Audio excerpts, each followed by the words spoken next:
जनता की सरकार जब थी तब भी तो जितनी भी एजेंसियां हैं घोटाला तो प्रमाण के साथ लेकर सामने आ रही थी। आपने देखा नहीं था आईपैक के प्राइवेट कंपनी में ममता के कैसे साड़ी खूट करके गई थी चोरी करने के लिए। स्टूडेंट प्रोटेस्ट के नाम पर जमाते इस्लामी हरकतुल इस्लाम, ये दोनों टेररिस्ट ऑर्गेनाइजेशन जब शेख हसीना की सरकार को गिरा रहा था और वहाँ पर हिंदुओं को मारने का काम कर रहा था, तो ममता बनर्जी को ऑफिशियल स्टेटमेंट आया था कि जो भी स्टूडेंट वहाँ पर परेशान है वो बंगाल आ जाओ। अभी जो 2024 में भी जो लोकसभा इलेक्शन हुआ है, जरा पूरा जांच पड़ताल किया जाए तो सिद्दीकुल्लाह चौधरी और फरहाद हकीम की कितनी बातचीत जाकिर नायक से हुई है, बांग्लादेश में हुई है और पाकिस्तान में हुई है, सब खुल करके सामने आ जाएगा। मुसलमान ने तो अपना नेता चुना हुआ है ममता बनर्जी को, उन्हीं को वोट दिया है उसने, तो ममता बनर्जी उसके लिए काम करेंगी। सरकार दोनों के लिए काम नहीं कर। आदरणीय प्रधानमंत्री की और केंद्र के सरकार की योजनाएं तो मिल रही हैं उनको, हम तो उसको नहीं रोक रहे हैं।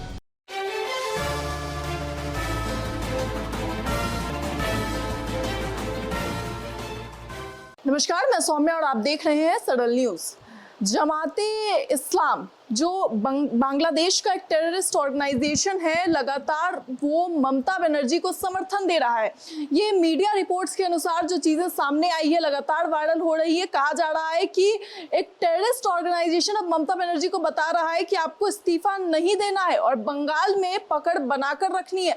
सवाल ये है कि ममता बनर्जी की क्या इस्तीफा न देने के पीछे यही कारण है? इस सब को लेकर के इस वक्त हमारे साथ खास बातचीत के लिए नाजिया इलाही खान मौजूद है, उनसे बातचीत करेंगे। नाजिया जी, कैसे देखती हैं? अब जो है वीडियो वायरल हो रही है, मीडिया रिपोर्ट्स में ये दावा हो रहा है कि टेररिस्ट ऑर्गेनाइजेशन द्वारा जो है ममता बनर्जी को मैसेज पास हो रहा है। वंदे मातरम, शिव शंभू। ये बात तो मैं बहुत ज़माने से बोलती आ रही हूँ कि ममता बनर्जी के नेताओं में कई नेता हैं जो पाकिस्तानी हैं, कई नेता हैं जो बांग्लादेशी हैं, और ममता बनर्जी के डायरेक्ट संपर्क जो हैं वो बांग्लादेश के टेररिज्म ऑर्गेनाइजेशन से है। आपको याद होगा जब बांग्लादेश में स्टूडेंट प्रोटेस्ट के नाम पर जमाते इस्लामी हरकतुल इस्लाम, ये दोनों टेररिस्ट ऑर्गेनाइजेशन जब शेख हसीना की सरकार को गिरा रहा था और वहाँ पर हिंदुओं को मारने का काम कर रहा था, तो ममता बनर्जी को ऑफिशियल स्टेटमेंट आया था कि जो भी स्टूडेंट वहाँ पर परेशान है वो बंगाल आ जाओ। याद है? जिस पर बाद में उन्होंने अपने स्टेटमेंट को उन्होंने ठीक किया जब उनको समझ में आया कि उनका भेद खुल जाएगा। फरहाद हकीम, डायरेक्ट लिंक है उसका, जाकिर नायक से लिंक है उसका, पाकिस्तान से लिंक है उसका, बांग्लादेशी टेररिज्म ऑर्गेनाइजेशन से लिंक है उसका।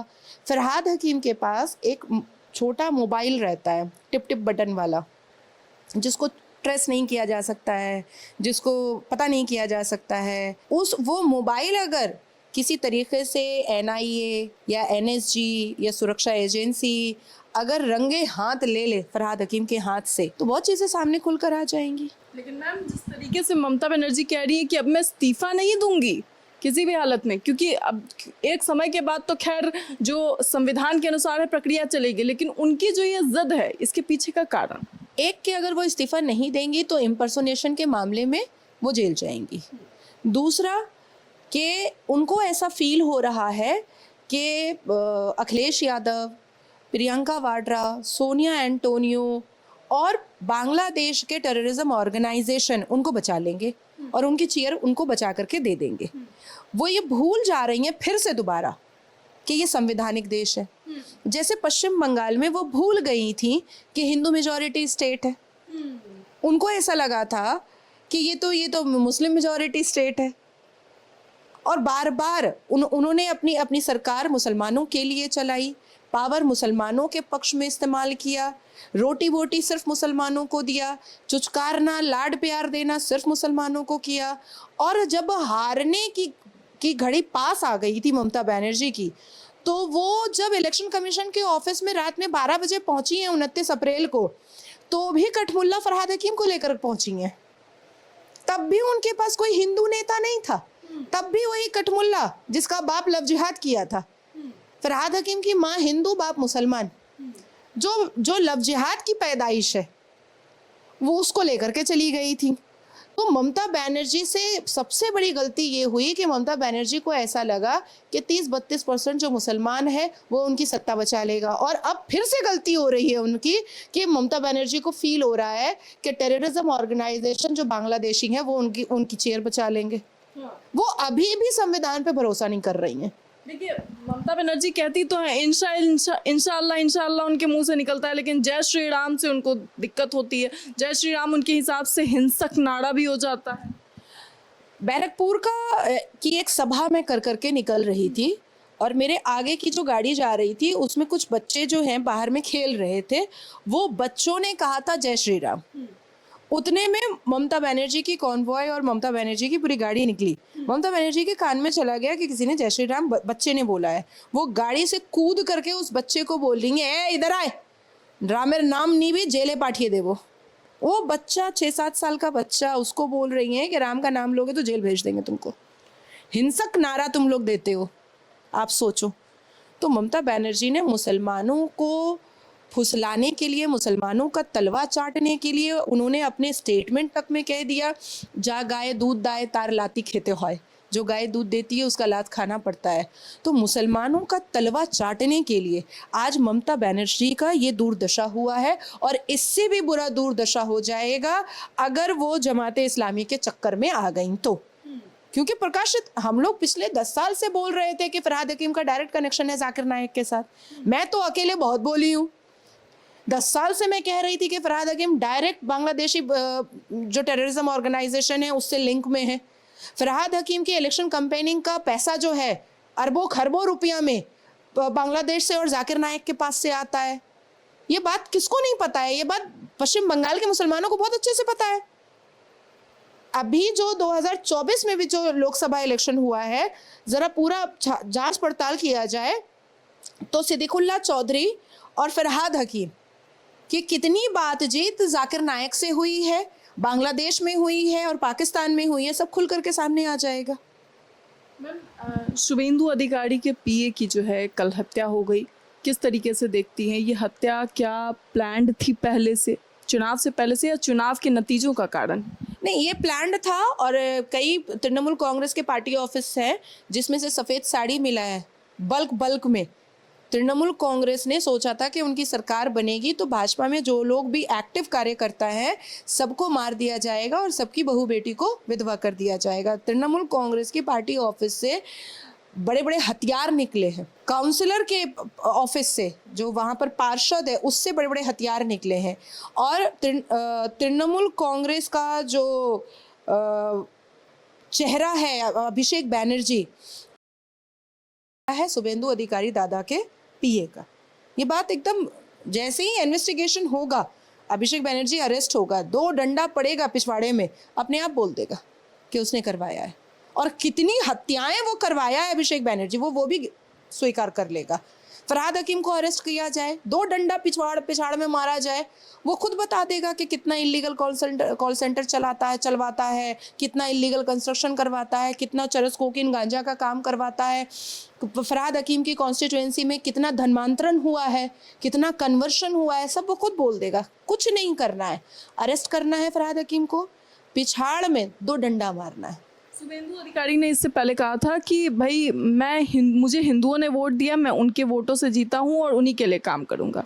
हाँ, बिल्कुल सही बात है, बिल्कुल सही बात है। तो क्या दूसरा पक्ष नहीं है मुसलमान ने तो अपना नेता चुना हुआ है, ममता बनर्जी को, उन्हीं को वोट दिया है उसने, तो ममता बनर्जी उसके लिए काम करेंगी। लेकिन क्या सरकार दोनों के लिए काम नहीं करती? आदरणीय प्रधानमंत्री की और केंद्र के सरकार की योजनाएं तो मिल रही हैं उनको, हम तो उसको नहीं रोक रहे। और इंडिविजुअली किसी के फंडामेंटल राइट को तो आप नहीं रोक सकती हैं ना, आप तो नहीं रोक सकती हैं। और हम तो गांधी वाले हैं नहीं कि कोई एक गाल में थप्पड़ मारे तो तुम दूसरा गाल बढ़ा दो, तुम्हारी बहू बेटियों को मुसलमान रेप करने आए तो बोल दो अपनी बहन बेटियों को कि वो आत्मदाह कर ले। हम गांधी वाले नहीं हैं, बिल्कुल नहीं है। कोई हमको एक थप्पड़ मारेगा, हम उसका दाढ़ी नोच के मारेंगे, हम लोग ये वाले हैं। ठीक है, तो क्या ये कहा जा सकता है कि अब की जब बीजेपी आई है तो अब पिछली सरकारों के जो घोटाले थे वो सब कुछ निकल कर सामने आएंगे, ममता बनर्जी के जेल जाने? ममता की सरकार जब थी तब भी तो जितनी भी एजेंसियां हैं घोटाला तो प्रमाण के साथ लेकर सामने आ रही थी। आपने देखा नहीं था आईपैक के प्राइवेट कंपनी में ममता के कैसे साड़ी खूट करके गई थी चोरी करने के लिए। यहाँ तक के उसने ईडी ऑफिसर का और एनआईए ऑफिसर का लैपटॉप तक चोरी कर लिया था। बाद में ममता बनर्जी के पीएसओ ने कहा कि दीदी आप ऑफिसर का लैपटॉप ले आएंगे, तो उन्होंने लैपटॉप रिटर्न किया है कैमरा के सामने कि भूल से तुम्हारा लैपटॉप ले आए थे। इतनी बड़ी चोरनी है वो बुढ़िया, चोट्टी ने पूरा बंगाल चोरी कर ली वो बुढ़िया जो है, मतलब पूरी पकाई चोरनी है, बचपन से चोरी सीखी है। लेकिन आपको ऐसा क्यों लगता है? देखिए ममता बनर्जी ने बार बार सफाई दी कि हम बंगालियों के लिए हम काम नहीं मानेंगे सफाई, बात खत्म हो गई, बात खत्म हो गई। हम नहीं मानेंगे सफाई। जो पुलिस अपना इन्वेस्टिगेशन करेगा उसमें इंटरवीन करने का हक किसी को भी नहीं है, अथॉरिटी किसी को भी नहीं है। पुलिस अपना काम करेगी, बस बात खत्म हो गई। शपथ ग्रहण जो है अब 9 तारीख को होना है, उसके लिए क्या लगता है बीजेपी के क्या मोटिव्स हैं जो शपथ ग्रहण के बाद शुरू होंगे? बहुत सारे मोटिव्स हैं। अभी तो पश्चिम बंगाल को एक खंडर बना दिया है ममता ने, चोरी कर कर करके, लूट कर कर करके। आप सोचो कि टोटो चलाने वाले, रिक्शा चलाने वाले, वैन चलाने वाले, ट्रक चलाने वाले भाजपा को आते जाते थैंक यू बोल रहे हैं, धन्यवाद कर रहे हैं, क्योंकि ये लोग तोला उठाते थे। बेचारे रिक्शा वाले से 20 रुपये पर डे, बेचारे वैन वाले से 50 रुपये पर डे, ट्रक वाले से जो पुलिस लेता था पैसा टोल पास करवाने का 1000 2,000 रुपया। अब जो व्यक्ति 10,000 रुपये एक ट्रिप में कमा ही रहा है, वो 2,000 रुपये अगर पुलिस को दे रहा है तो वो कमाएगा क्या, वो खिलाएगा क्या? तो मतलब आप समझो कि खंडर को महल बनाना है। जैसे आदरणीय प्रधानमंत्री ने पूरे भारत राष्ट्र को खंडर से महल बनाया, उसी तरीके से अब पश्चिम बंगाल को खंडर से महल बनाना है। एजुकेशन पर काम करना है, सारे मदरसे तोड़ करके स्कूलें बनवानी है, तो बहुत सारे काम हैं। बहुत बहुत शुक्रिया तमाम जानकारी के लिए। तो साफ तौर पे आपने सुना, अब जो है पश्चिम बंगाल में कई बदलाव होंगे, देखने को मिलेंगे, लेकिन 9 तारीख जो शपथ ग्रहण है उस पर सभी की नज़र है कि आखिर कौन जो है वो शपथ ग्रहण करेगा। क्योंकि इसके पहले जिस तरीके से अभी ये घटना सामने आई है, शुभेंदु अधिकारी के पीए की हत्या कर दी गई है, ये सब कुछ जांच का विषय है। इसे लेकर आपकी क्या राय है, अपनी राय कमेंट बॉक्स में जरूर बताएं। इस खबर में इतना, ऐसी तमाम खबरों को देखते रहें सरल न्यूज़।